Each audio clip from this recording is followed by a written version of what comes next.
If you're looking for a way to edit your PDF file straight from your PC, I'm going to show you exactly how to do that.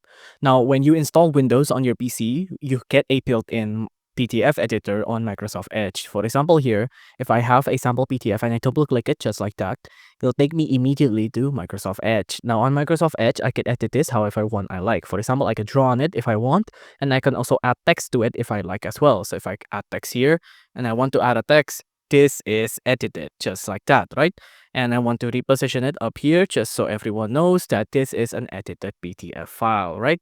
So this is what I can do with Microsoft Edge. I can edit it like this. I can draw on it. I can add new things onto it. But when you hear the word edit, you might think that you can change what the text says on the PDF, right? Now, you need to understand how a PDF actually works. It's not something that's editable, and it's sort of like an actual paper that's printed that's on virtual form, right? So this think of this as something that's already printed, right? But there is a way to get around this. So if I want to go to sample 3 PDF, I'm gonna click on open with, and instead of open with Microsoft Edge, I'm gonna go to choose another app, and on choose another app, I want to go to scroll down all the way to Word.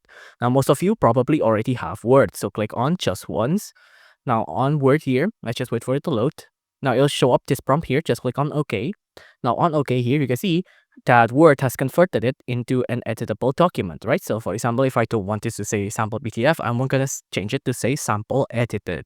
So this is how you can edit a PDF file on your PC directly. If you enjoyed this video, please do consider liking and subscribing.